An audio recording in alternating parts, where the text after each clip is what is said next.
আজ সকালবেলা ঘুম থেকে উঠেই আমি চলে এসেছি খামার বাড়িতে আমার জবা গাছের জবা ফুল দেখতে। অনেক শখ করে এই জবা গাছটা লাগিয়েছিলাম, কিন্তু এতদিন পরে প্রথম ফুল আমার জবা গাছে ফুটলো। এই দেখো বাঁদরে কি অবস্থা করেছে গাছটার, একদম পুরো ছিঁড়ে খেয়ে নিয়েছিল। তাও কিন্তু আমি প্রত্যেক দিন গাছটাতে জল দিতাম, আর আজকে ফাইনালি আমার জবা গাছে ফুল ফুটেছে। আমি তো খুবই খুশি।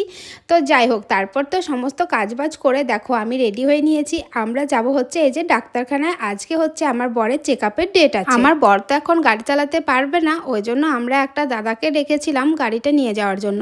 আমিও গাড়ি চালাতে পারি, কিন্তু এই যে অনেক দূর রাস্তা, ওই জন্য আমার বর কিন্তু আমাকে একা একা কিছুতেই চালাতে দেয় না।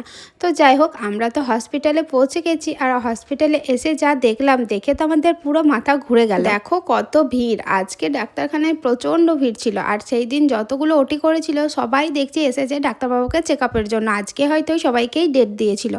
তো যাই হোক, ডাক্তার দেখানোর পর এত দেরি হয়ে গিয়েছিল, আমাদের তো প্রচণ্ড মাথা ধরে গিয়েছিল। তাই ভাবলাম এখান থেকে এক কাপ চা খেয়ে যাই। এখানকার চাটা না আমার খুবই ভালো লাগে। তো বন্ধুরা, আজকের মতো ভিডিওটা এই পর্যন্ত।